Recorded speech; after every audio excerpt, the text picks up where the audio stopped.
Okay, so I'm here with my good friend of over 20 years, I think, Semih Tareen, and he works with viruses.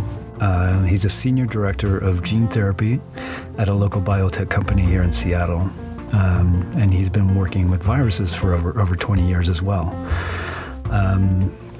He has a YouTube channel that he kind of vlogs about viruses. It's called The Virus Phantom, and he can talk a little bit more about that as well as we have our conversation.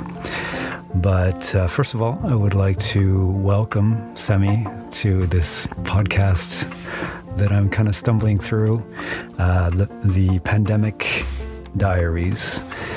And Semih, why don't you introduce yourself and tell us a little bit about your background? Thank you for having me, Michael. So I have had a fascination with viruses ever since I was a child.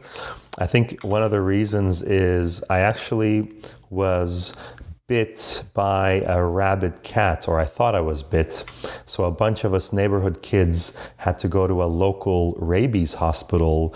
There actually used to be rabies hospitals back in the day, and I had to get a rabies vaccine. So I became obsessed with the rabies virus, and just like how people who are attacked by sharks become shark researchers, I suppose that's why I became a virus researcher, or a virologist, as you call it. I've been in Seattle for over 25 years, and I have been fortunate to study with a bunch of virologists in the area who are well known for what they do.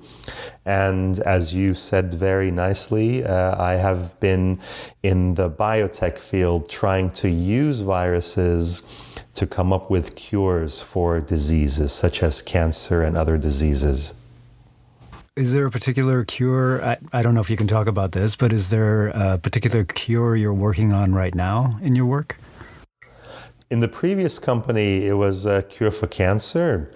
And in the current company, we're looking for cures for hereditary genetic diseases. The idea being that people are born with genes from their mom and dad, and depending on the genetics, you could inherit a copy of a gene that is not that functional, and you could end up with some kind of genetic disease or a predisposition to a kind of genetic disease. And the beauty of viruses is they actually deliver genes into cells. They deliver their own genes into cells. So you can actually hijack a virus and hitchhike, if you will, a gene into the cell using a virus, thereby trying to correct the defective genes. Talking about the flu, they've developed vaccines for the flu, but they have to do that every year. They have to come up with a different vaccine, right? That's right. So what is the process? What is the process that is used to develop vaccines for these viruses, the flu viruses? And here we're in the time of COVID-19, of coronavirus. Would it be a similar process that would be used to try to find a vaccine that would work for this? Yeah, it's a good question. It's a loaded question. So let's start with the flu vaccine in particular. So the flu vaccine is offered every year, and in theory, it's actually offered twice because there can be two seasonal flus that emerge, one during fall and one during spring. And you are correct in that every year this vaccine has to change. The reason it has to change is because, like all beings on the planet, flu as another being it ends up evolving as well. And over time and over transmissions, certain genetic sequences get fixed, and that changes the outer coat of the virus. And these vaccines are designed to trigger an immune response to the outer coat. And because the outer coat changes over time, the vaccine has to change over time. And this is actually a bit of a prediction because we live in North America, so we're in the Northern Hemisphere. And often these predictions come from the Southern Hemisphere because when it is summer here for us, it is winter there. So we can actually track the flu that is spreading in the Southern Hemisphere and anticipate what the next Northern Hemisphere spread of flu could be. And the vaccine is generated accordingly. There is something interesting about the flu vaccine, which is it actually uses a very archaic method that still works. It uses eggs, so chicken eggs. Chicken eggs are inoculated in order to passage a virus. And if you recall, if any one of you get a flu shot, you are probably asked if you are allergic to eggs. And that is one of the reasons. Now, even though it's archaic, it actually works really well. So the manufacturing of this has been used and approved for quite some time. Now, this brings us to your other question about how does that apply to a virus like SARS-CoV-2 or coronavirus today? And the good news is that rather than using an archaic method like chicken eggs, we can actually use a lot more modern methods of vaccine development today. And I can get into those in more detail if you like. Yeah, we're here. Let's hear a little bit more about that. Well, let's start with, there was some promising news in Seattle, in fact, which is where we live, about a vaccine that started its clinical trials. Now, this is developed by a company called Moderna, or it used to be called Mode RNA, the same letters. And their platform involves using an RNA sequence, so not even a virus, just an RNA sequence that is injected intramuscularly into the muscles. And when it is injected, your muscles will take in the RNA, it will express the protein, and this is a sequence of the virus. So once that protein is expressed, your immune system will initiate a reaction. And once that reaction is initiated, in theory, you are immune to this protein and anything that resembles this protein, in other words, the virus itself. This is a fascinating development because there are not a lot of viruses that use this new technology, because initial and early archaic methods would involve passaging a virus in the lab and attenuating it. So you're actually weakening the virus and giving people a weakened virus. Some other methods would involve the virus, but it would actually inactivate the virus. So the vaccine was the inactivated virus. But this instead is not a virus. It is simply a genetic sequence of the virus, and it's allowing your immune system to express it and then triggering an immune response to it. And this is something that exists already? It's been created? The technology exists, and then the vaccine itself for this virus, for SARS-CoV-2, is in clinical trials right now. Like, what's the time frame for them to be able to get that to be available? Approval and being able to purchase this as a customer is about 18 months on average. It could be shorter, and here's why.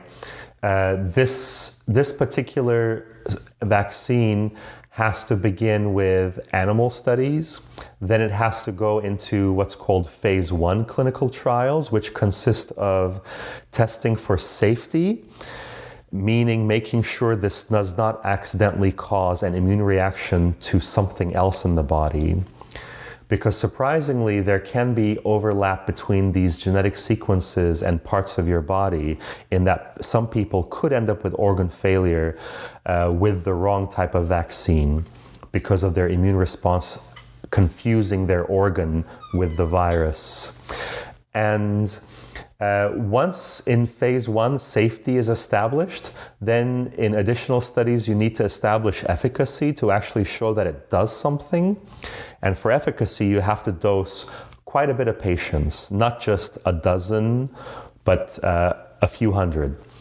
And then only after you've completed those studies, and mind you, those studies have to have long-term follow-up, making sure these patients are still protected over time and they're still safe over time with this vaccine. And then and only then is something approved. And once you're approved, then comes the challenge of manufacturing this for the masses. And one of the advantages of that RNA platform I talked about is that manufacturing can be much more readily available than, say, a system where you have to passage the virus through eggs, or you have to make a lot of virus and inactivate it. So it hasn't gotten to the human test phase yet? It has, actually. So the first trials began just in the last few weeks. Oh, okay. There was a news article about Kaiser Permanente, one of the insurance companies here that has hospitals as well, initiating first human dose of this vaccine. So I presume what that means is this has already been through animal studies pretty rapidly, and it's in early phase 1 clinical trials. Okay. I need to mention one more thing, which is there is something called compassionate use, where you can actually convince the agencies like the FDA to allow doctors to use certain drugs that are not approved. And that is under a regimen called compassionate use. Now, with vaccines, it's a little tricky to say compassionate use because people aren't sick. So those who get vaccinated are prophylactic, meaning they get the vaccine before they're exposed to the virus. But for other drugs that are being tested today on SARS-CoV-2 patients who are already sick, those drugs are not vaccines, but they're antiviral drugs. And a lot of them, even though they're not approved for this virus, they're being used under this so-called compassionate use case scenario. Okay.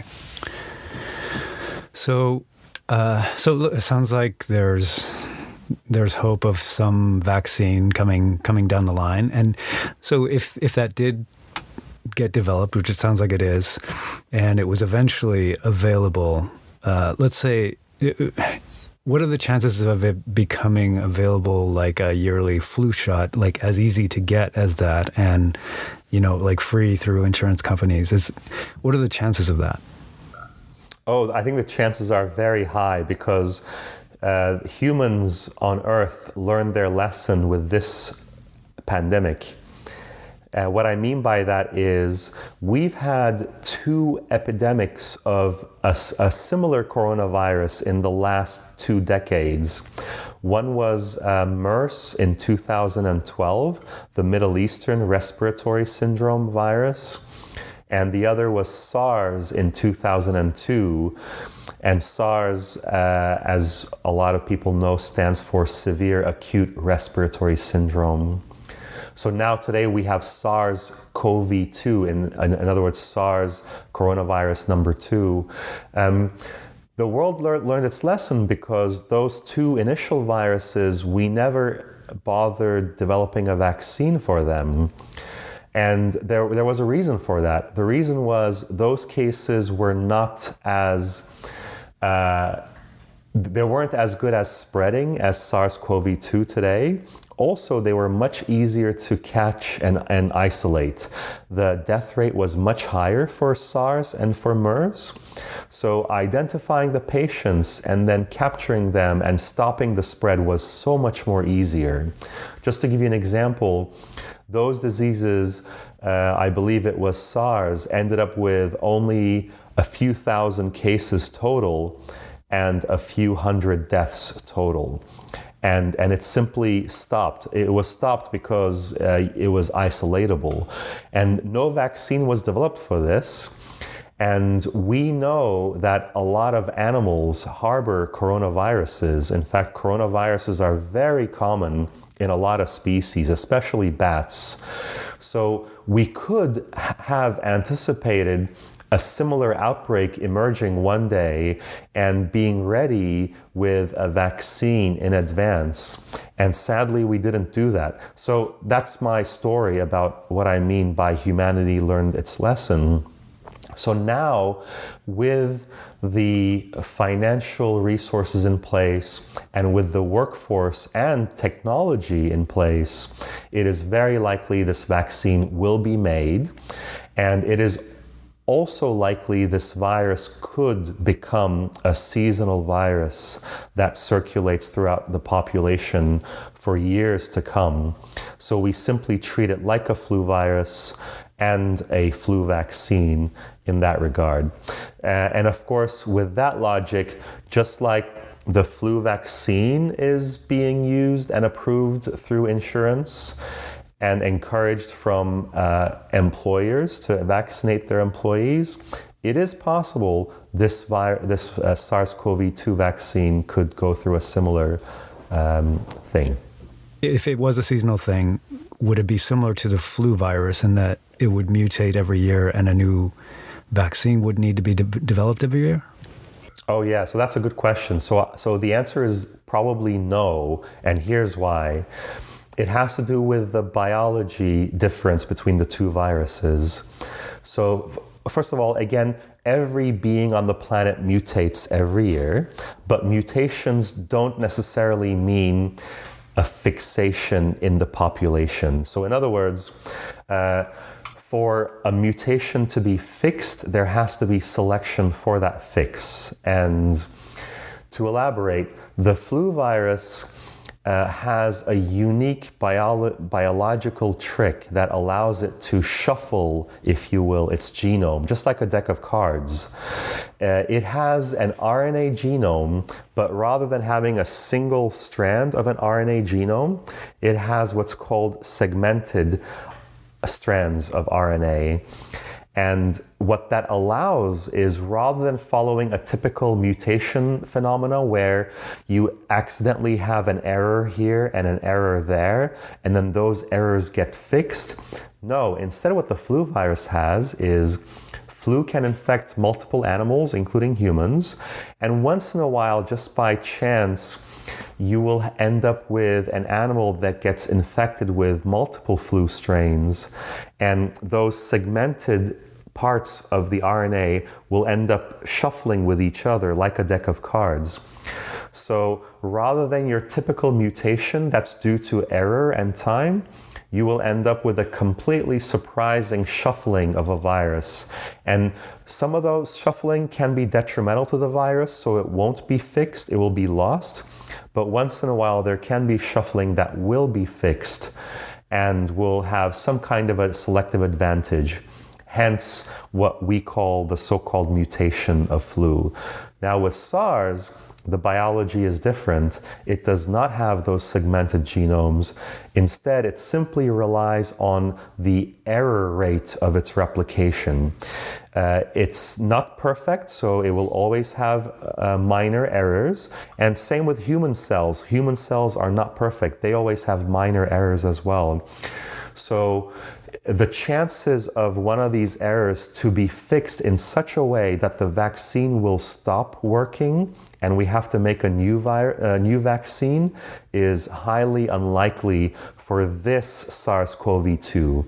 What is more likely is that we develop a vaccine, but then in the future we end up with an unanticipated zoonotic event back into humans from an animal, and what we might maybe then call SARS-CoV-3, because it's a completely new coronavirus that humans have never seen before, and the vaccine was ineffective. So what are some questions that you get from people on the street? Yeah, I get quite a few questions. It's less than on the street, but more through social media and the internet. I get questions such as, was this virus, SARS-CoV-2, engineered in a lab? In fact, it was, absolutely, wasn't it?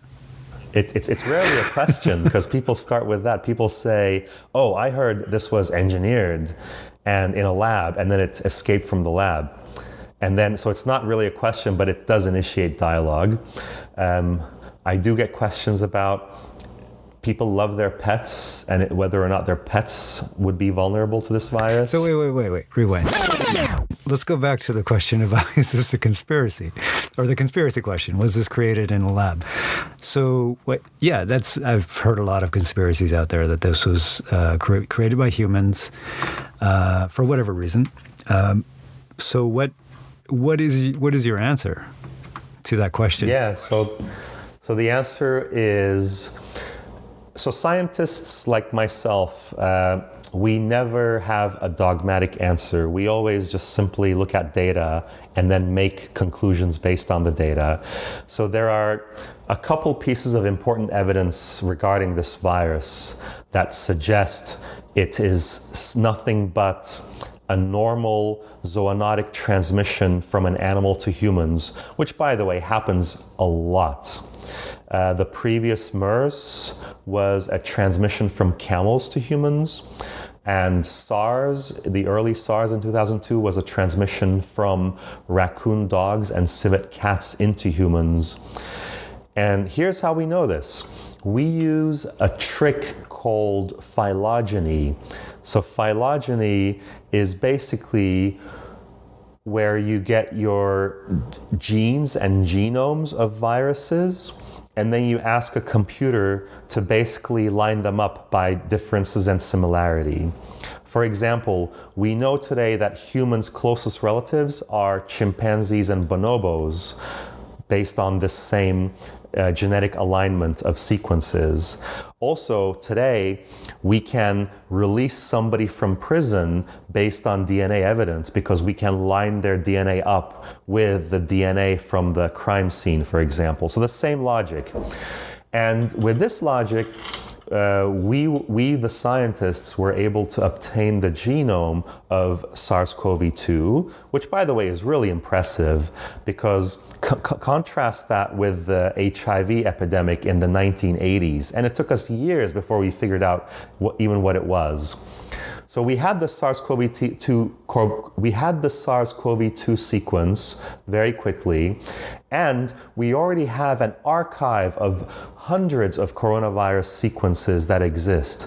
So scientists were able to line those sequences up, and they noticed it was closest to a bat coronavirus. In fact, that virus is called RATG13, and it was similar by about 96.2%, so a very high similarity. And then, okay, so that's fact number one. So it is highly similar to an existing bat coronavirus that is already in nature. So fact number one. Then the next thing, let's say if you were to engineer this in a lab, here's what you would do. You would take this genome and compare it to the genomes of other existing related viruses. This is in particular called a beta coronavirus. There's alpha, beta, gamma, delta. This is a beta coronavirus. So you would line it up with beta coronaviruses, and you would try to make an educated guess as to what you think the next hot virus should be. And as you can imagine, when you line those sequences up, the only thing you can do is just make it look like another existing beta coronavirus, unless you just randomly introduce changes on your own. And what we notice is that none of the changes in SARS-CoV-2 represent reverse genetics. That exercise I just told you is called reverse genetics, where you line it up with other genes and you try to reverse engineer it to something new. That's fact number two. The third fact is the following. Beyond that, we have amazing computational modeling today where we can, for example, increase the chances it will bind receptors in humans and infect them. Well, it turns out that if you were to computationally predict what those changes should be, none of those predicted changes are present in the SARS-CoV-2 genome. So that's fact number three. So all these things put together simply suggest parsimony, meaning the simplest explanation is probably the true explanation, which is this is another zoonotic event, a transmission from an animal virus to humans. So the chances of this being created in a lab by either the Chinese or the US military is pretty low. It is almost not even low. You can pretty much conclude based on the data that that was not the case. Right. Now, I do want to say something. You can order a genetic sequence today and it will arrive in your lab in 24 hours. So whatever sequence you come up with, you're going to get it. So the trick is not getting the sequence. The trick is coming up with the sequence. And just to compare this with the kind of therapies me and thousands of scientists like myself in biotech try to work on every day, it is not easy to predict what's going to work. We're trying to solve this with the diseases today, and we know that we are just a few steps away from solving the biggest diseases, and all we have to do is come up with the miracle genetic sequence. But even that is not easy. So the fact that you could try to come up with a miracle sequence that's going to cause this problem. Besides, this virus is not even that deadly. If we really wanted to wreak havoc, you don't even have to engineer a virus. All you have to do is recreate smallpox and spread it. And that's going to be the simplest thing you could do if you really wanted to take over the world. Okay, this virus is not even that deadly. We're all terrified of it, but let's go into that a little bit. So let's put it into perspective. I mean, one of the huge things is that it's a novel virus. It's brand new to us, so our immune systems just don't know what to do with it, right? And obviously, we don't have a cure for it, a cure for the disease, or a vaccine for the virus, right? Correct. So let's talk about perspective on this. There are hundreds of diseases that people die from every year. Now, you can categorize them as infectious diseases, or you could categorize them as lifestyle diseases like alcohol and cigarettes, or you could categorize them as just diseases that are due to aging and getting old, etc. So of the infectious diseases, there are a lot more other infections that kill more people every year. Tuberculosis, cholera, HIV, and even the seasonal flu kill a lot more people per year than SARS-CoV-2. Just to give you an example, the CDC released its latest flu statistics for the current flu season. So from fall 2019 to today, to spring 2020, and they estimate to have about 20,000 deaths. Now, it just so happens that SARS-CoV-2 has about 20,000 deaths as well. So it seems like SARS-CoV-2 has reached the seasonal flu numbers already. Now, you can also imagine that we are hearing some optimistic news from some countries with proper preventions that the death rates have slowed down, which, by the way, any epidemiologist would predict that a virus like this that does not have a 100% death rate is going to spread throughout the population, and sadly some people will die, but eventually the virus spreading and the deaths will slow down. So putting all those things into perspective, SARS-CoV-2 is certainly not a very deadly infectious disease. But back to what you were saying, Michael, the problem is it emerged out of nowhere. So humanity was used to dealing with their global annual burden of the existing infectious diseases, and now they had to deal with a brand new one. But not only that, the timing of this was from 0 to 1, and so as we hear everywhere, it resulted in capacity and resource drains immediately, in media popularized from the notion as hospital beds or ICUs or ventilators not being available. And you can imagine this has secondary effects where people who need those facilities for other reasons, such as heart disease and so on, are experiencing a shortage as well. So let's talk a little bit about media and social media. In our chat before we got on the air here, you mentioned that this is really the first, definitely first pandemic, but a first epidemic as well that we've experienced with a fully developed kind of social media network or infrastructure.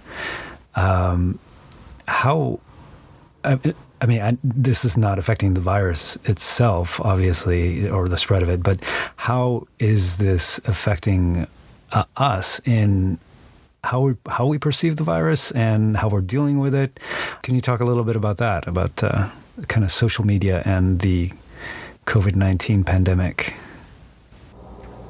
Yes, it is the first time a virus is going viral on the internet. And the reason for that is the last official WHO designated pandemic was H1N1, the flu in 2009. And this is the next big pandemic, which, as you can imagine, social media was just starting in 2008, 2009. So today, what we are experiencing is an outlet and an inlet for people to read things, to learn about things, to react to things, and to do those immediately on the spot while everyone, especially today, is at home in isolation or undergoing stay-at-home orders. This has a few consequences, one of which they are clicking on things, reading things, and sharing things. And a lot of the things they share don't necessarily bear truth. I'll give you one example. There are some social media practices to try to cure the disease. One of them is to do a salt gargle. So I've seen posts about people who think that if you do a salt gargle, you'll catch it in your throat before it reaches your lungs. And that's not true. If you're exposed, you already catch the virus and it's already attaching to the right receptors in your upper respiratory tract. I've heard social media reports of course, alcohol. And in Iran, sadly, there were dozens of deaths from people who were ingesting homemade alcohol or pure alcohol in order to combat or to prevent SARS-CoV-2. And of course, a lot of those people died due to pure alcohol or methanol consumption. There were news reports of people who were using hair dryers and blowing hair dryers up their nose because they read on social media that it would kill the virus. And of course, temperature does kill the virus, but not with a hair dryer on your face. So the impact of, and then of course I'm giving you extreme examples, but the majority of examples is the following. It is fueling a few things. It is fueling the feeling that this is worse than it is. It's also fueling the feeling of helplessness, where people are describing how the government is clueless and they are helpless. And one of the best examples of this is the shortage of medical supplies or testing supplies, and that's simply fueling anger amongst people. Now, having said all this, of course, social media has had some advantages. For example, in the old days of social media, meaning email, we at work, for example, have gotten emails asking if we had certain biological kits that we could donate to help with the shortage of testing supplies, or if we could help supply masks and lab gowns or gloves. And we certainly have done all these things, and we've supplied as many as we can. I've also read social media posts about people who are using 3D printing to make ventilators. I actually don't know if that works and if you could actually use those, but nonetheless, it's a very positive example of people stepping in to try to make a difference. But you have to compare and contrast that with the polar end of the phenomenon. So you mentioned Iran. Let's talk a little bit about how different countries are dealing with this. I mean, obviously, some of the Asian countries were much more prepared and their response has been more on top of it, I guess you'd say, than some of the Western countries, especially the U.S. But so you grew up in Turkey. What's the situation there? How are they dealing with this? The situation in Turkey is really funny, actually, because I was getting no communication whatsoever from my family and friends. And then all of a sudden something happened and it took a 180-degree turn. I started getting texts from family and relatives and friends who I hadn't heard from in years. And their messages were not asking how I was doing, because Seattle was the first hotspot in the US, but immediately asking me questions about coronavirus, such as, should they use hair dryers and things like that. And then they would follow up with a question, has coronavirus reached the United States? So it was a very funny and sad demonstration of how clueless a lot of people were. And it just goes back to the news sources that people choose to follow, which for a lot of the people I know is simply social media. So unless it's going viral, they have no clue that it even exists. Yeah, but even the mainstream media in Turkey, I mean, it's pretty much government run, right? And it's pretty tightly controlled by Erdogan, right? There are a lot of channels that are not, okay, and they seem to survive. So I don't think this was simply the government denying what's happening, but people just didn't realize that this was going to be a big threat. And I must say, after they realized the threat, the government actually stepped up and did a really impressive job. So I was really impressed. So they immediately put in a stay-at-home order. And this was not an autocratic order where people go to jail for it, not like a curfew, no. But especially for the elderly, they were asked to stay home, and they are given a fine if they commit the same crime. I'll use the word crime twice. The other thing they did, which I think you'll appreciate this, so Turkey has a lot of public spaces and parks. So all of the shopping malls, which are very popular in the Middle East, are closed. And the parks and the benches, I've seen some hilarious footage of the local municipality coming and removing all the park benches from the parks to prevent people from sitting there. So there's all this footage of trucks with park benches in the back leaving these parks just to prevent people from hanging out. So the government's actually doing a decent job. And not only that, somehow they figured out the testing problem. So I also read recently that Turkey was sending 500,000 test kits to the US. And this was not a Turkish news site. So are they creating the tests? Yes, they are. So they immediately jumped into manufacturing mode. Labor is very strong in Turkey, and for that reason, labor unions as well. And they immediately jumped into generating tests as well as generating personal protective equipment like masks. In fact, I also saw recent news reports of Turkey is now one of the largest exporters of surgical masks to Europe to try to help the shortage. That is impressive, and I'm really glad to hear that. So are these the WHO tests that they are manufacturing, or have they developed their own tests? So that I don't know the details. The good news is these types of tests are very simple. They rely on a 20-year-old method called PCR, which is the same method that is used in all the criminal series that we watch on TV and all the DNA fingerprinting and being able to find criminals and so on. So it's a very simple test, and getting all the reagents together is actually pretty simple in this day and age. It is just making sure that all the logistics are in place I think is the biggest bottleneck to that.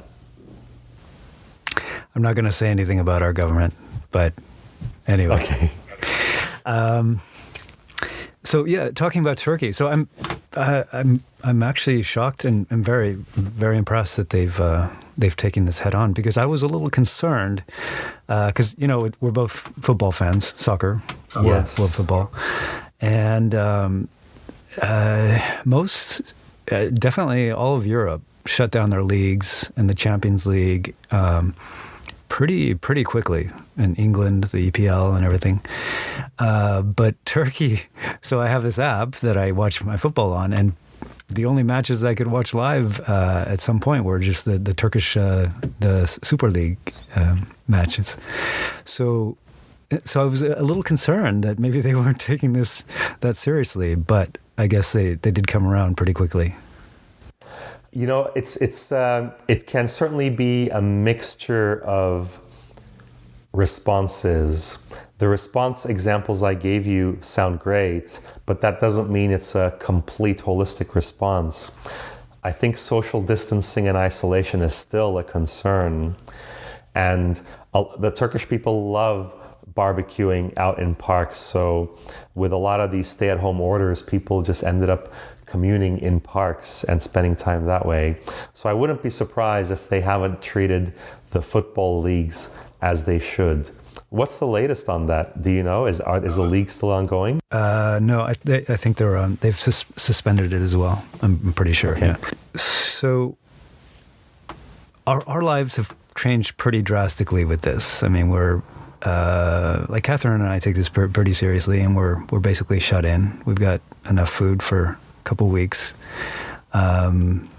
We do, if occasionally get out for walks or something, but are very mindful of the 2 meter rule, even though a lot of people just don't really care, do they? But anyway. Correct. What does your life look like? How different is it from before? Because I know you're still going to work. So is your position considered an essential position in the work that you're doing? Yeah, let's talk about that. So very few positions are more important than human life and containing this spread. You can imagine doctors who are actively taking care of patients, firefighters, the police force, and of course all those people who supply our food and our essentials. So the work I do is in biotech. No, I am not trying to come up with a cure for SARS-CoV-2, but I am trying to come up with cures for other diseases, and so is my team. So our company has initiated a policy, just like every other pharmaceutical and biotech across the country, of allowing only essential work, and essential work translates to essential lab work. So people who actually physically have to be there to make sure that lab work continues. And the lab work is also selected, and it goes through a filter of what's important and what's not. The reason for this is patients who are in critical condition can't even wait 3 months to get a therapy.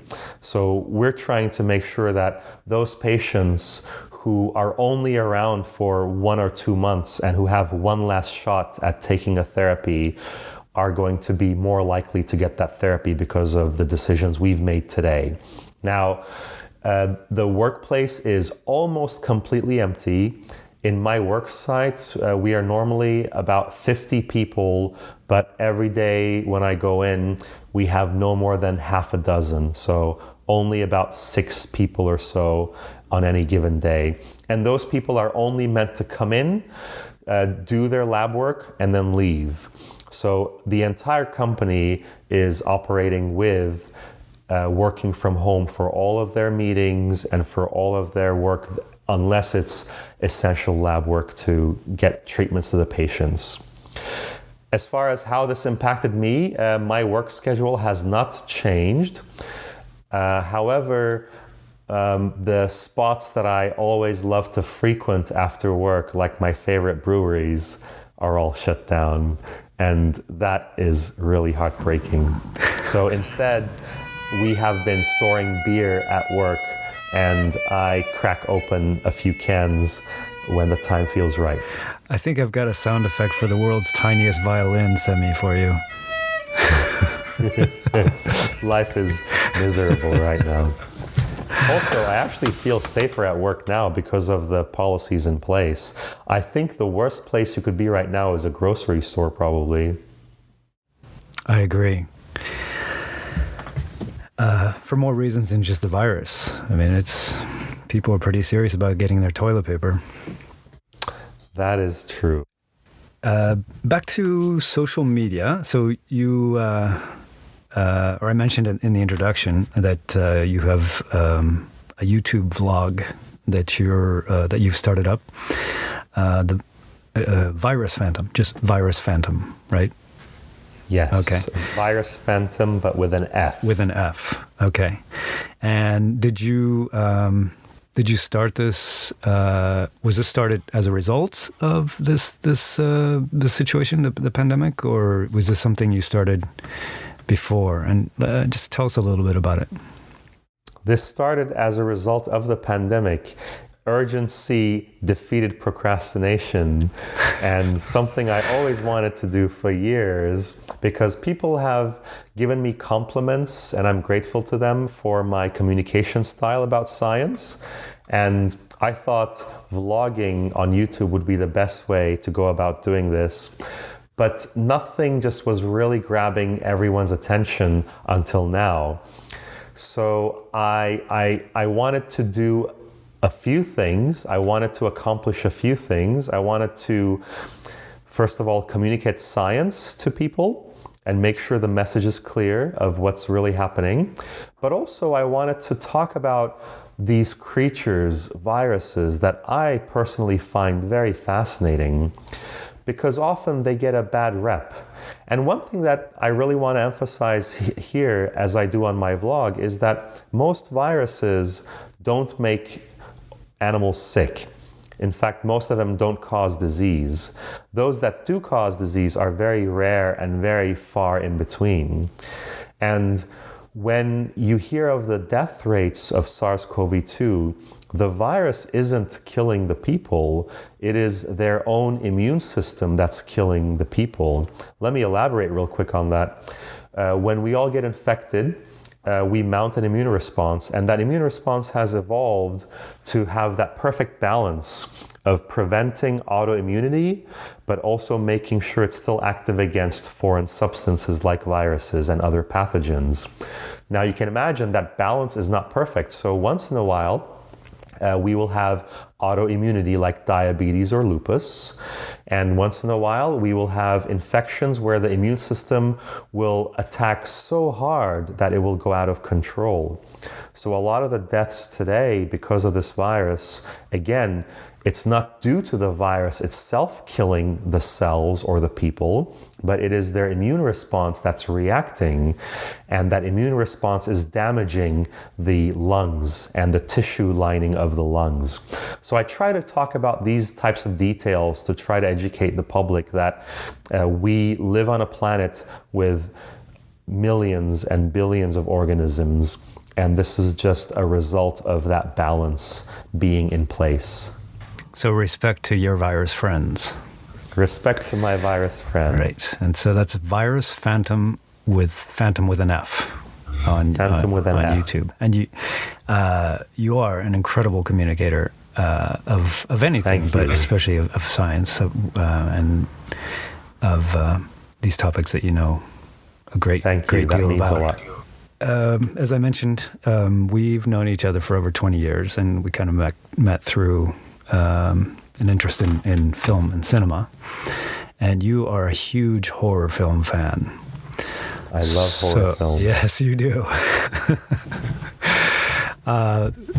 So I'd like to ask you, for people who are shut in and have only Netflix or whatever other streaming platform they're using, I won't mention the other big one, but what would be a really good horror genre movie to watch during this time as we're shut in during this COVID-19 pandemic? There are a lot of great virus zombie films, but if you were to ask me the one that is scientifically the most accurate, I would say Contagion. I believe it was directed by Steven Soderbergh, but I may be incorrect. And then if you want a good old nostalgia outbreak film, then I would recommend watching Wolfgang Petersen's Outbreak, starring Dustin Hoffman and Rene Russo and Morgan Freeman. Great film. And then if you wanted just a tongue-in-cheek zombie film, then I would recommend watching The Omega Man with Charlton Heston, which was remade later as I Am Legend with Will Smith. In fact, here's a funny anecdote. So I mentioned I use viruses to cure disease. So that film,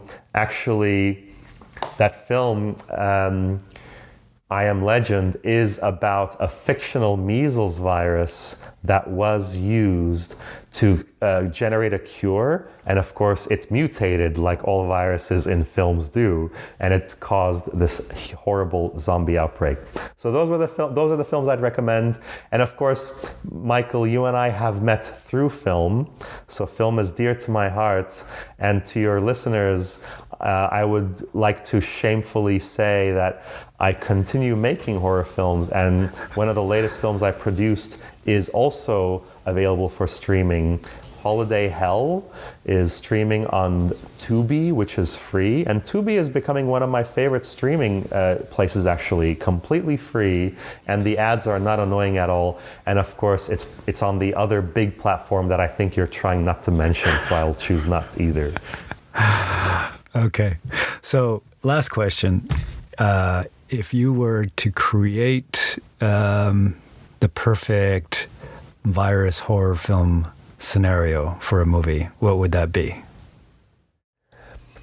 I am fascinated by the big gap in virology, which is the manipulation of the consciousness.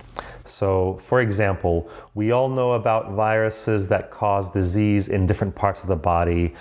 Ebola, for example, disrupts the lining of the endothelial cells, so people are bleeding all over the place, and things like that. But we don't really have a mind-altering virus, so to speak. You could argue that rabies is the closest to that.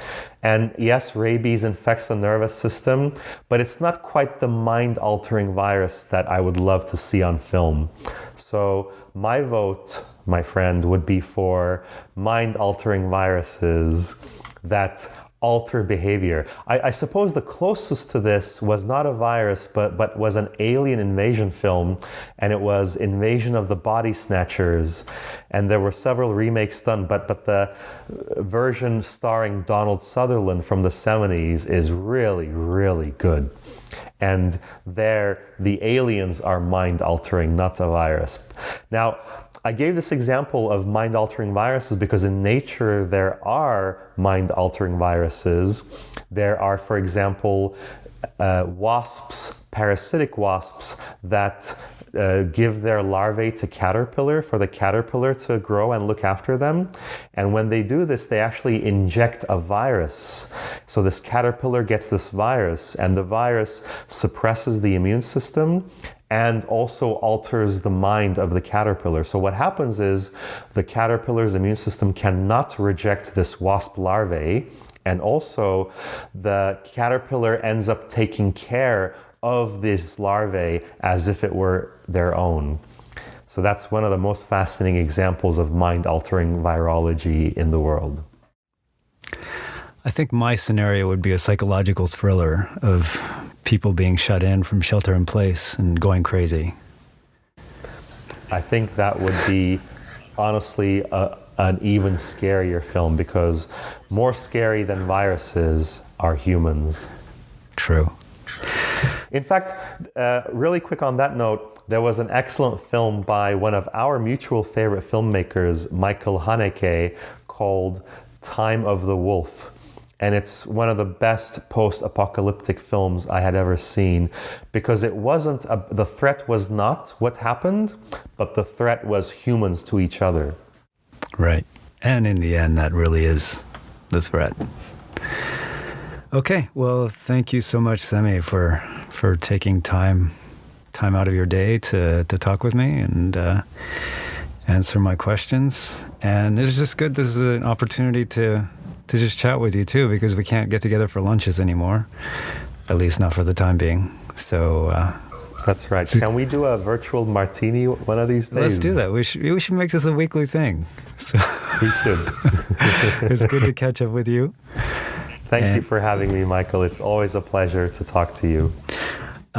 So that was Semih Tareen, my good friend, who works with viruses all day. And that's it for this episode of the Pandemic Diaries. Thank you for listening.